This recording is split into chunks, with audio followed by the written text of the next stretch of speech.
আসলে কারা গুপ্ত আর কারা সুপ্ত এদেশের মানুষ এবং ছাত্র সমাজ কিন্তু খুব ভালো করে জানে। আপনি জানেন যে বিগত 17 বছরের ছাত্র শিবিরের প্রায় শতাধিক স্টুডেন্ট মৃত্যুবরণ করেছে, শাহাদাত বরণ করেছে। আপনি জানেন যে আহত পঙ্গুত্ব প্রায় সহস্রাধিক আহত পঙ্গুত্ব হয়েছে, মামলা হয়ে গ্রেপ্তার হয়ে প্রায় লক্ষাধিক ছাত্র শিবিরের নেতাকর্মীরা। আমি নিজে ছাত্র শিবিরের কেন্দ্র সভাপতি ছিলাম। আমাকে 2013 সালে গ্রেপ্তার করার পরে আমার নামে 200টি অধিক মামলা দেওয়া হলো। একটানা 4.5 বছর আমাকে কারাগারে রাখা হলো। আমাকে প্রায় 57 দিন একটানা রিমান্ড নেওয়া হলো।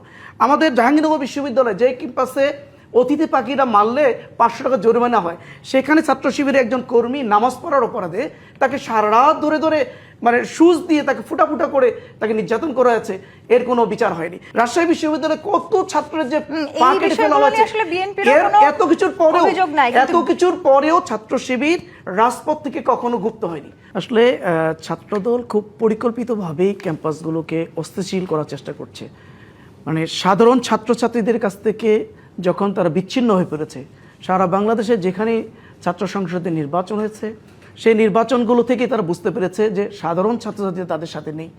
এই সাধারণ ছাত্রছাত্রীদের কাছ থেকে যেহেতু তারা বিচ্ছিন্ন হয়ে পড়েছে, সুতরাং এখন যে কোনো মূল্যে শিবিরকে এখানে সাধারণ ছাত্রদের কাছে একটা কালার্ট করতে হবে, তাদেরকে প্রশ্নবিদ্ধ করতে হবে। এই জন্য তারা একটা শব্দ, তারা গুপ্ত শব্দ ইউজ করার চেষ্টা করছে। আসলে কারা গুপ্ত আর কারা সুপ্ত এদেশের মানুষ এবং ছাত্র সমাজ কিন্তু খুব ভালো করে জানে। আপনি জানেন যে বিগত 17 বছরের ছাত্র শিবিরের প্রায় শতাধিক স্টুডেন্ট মৃত্যুবরণ করেছে, শাহাদাত বরণ করেছে। আপনি জানেন যে শতাধিক প্রায় গুম হয়েছে। এখন পর্যন্ত প্রায় 7 জন ছাত্র শিবিরের নেতাকর্মী এখন পর্যন্ত খুঁজে পাওয়া যায়নি। আপনি জানেন যে আহত পঙ্গুত্ব প্রায় সহস্রাধিক আহত পঙ্গুত্ব হয়েছে, মামলা হয়ে গ্রেপ্তার হয়ে প্রায় লক্ষাধিক ছাত্র শিবিরের নেতাকর্মীরা। আমি নিজে ছাত্র শিবিরের কেন্দ্র সভাপতি ছিলাম। আমাকে 2013 সালে গ্রেপ্তার করার পরে আমার নামে 200টি অধিক মামলা দেওয়া হলো। একটানা 4.5 বছর আমাকে কারাগারে রাখা হলো। আমাকে প্রায় 57 দিন একটানা রিমান্ড নেওয়া হলো। আমাদের জাহাঙ্গীরনগর বিশ্ববিদ্যালয়ে যে ক্যাম্পাসে অতিথি পাখিরা মারলে 500 টাকা জরিমানা হয়, সেখানে ছাত্র শিবিরের একজন কর্মী নামাজ পড়ার অপরাধে তাকে সারা রাত ধরে ধরে সুজ দিয়ে তাকে ফুটা ফুটা করে তাকে নির্যাতন করা হয়েছে। এর কোনো বিচার হয়নি। ঢাকা বিশ্ববিদ্যালয়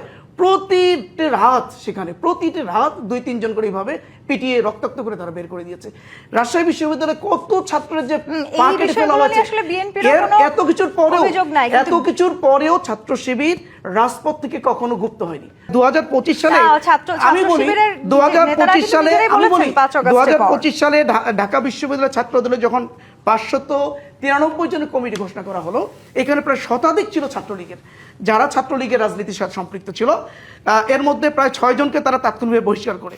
এরপরে দেখুন, যদি গুপ্ত রাজনীতি বলতে হয়, এই যে গত কয়েকদিনের বিএনপি নারী সংসদ সদস্যদের তারা মনোনয়ন দিল এখানে এমপি হিসেবে। দেখুন, এখানে প্রায় বেশ কয়েকজন যারা আওয়ামী লীগ রাজনীতির সাথে সম্পৃক্ত ছিল, এখন তারা বিএনপির হয়ে তারা মনোনয়ন। তার মানে এরা তাহলে হয় আওয়ামী লীগের সাথে তারা গুপ্ত রাজনীতির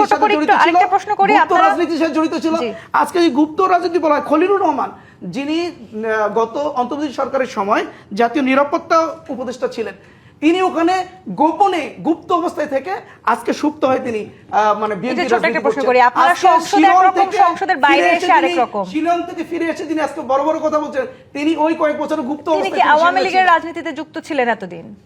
তাই তো ওখানে কার সাথে কিভাবে, ওখানে শিলংয়ে কার সাথে যোগাযোগ ছিল, এখন বর্তমানে বাংলাদেশে এসে কার এজেন্ডা বাস্তবায়ন করছে, এটা তো বাংলাদেশের মানুষ।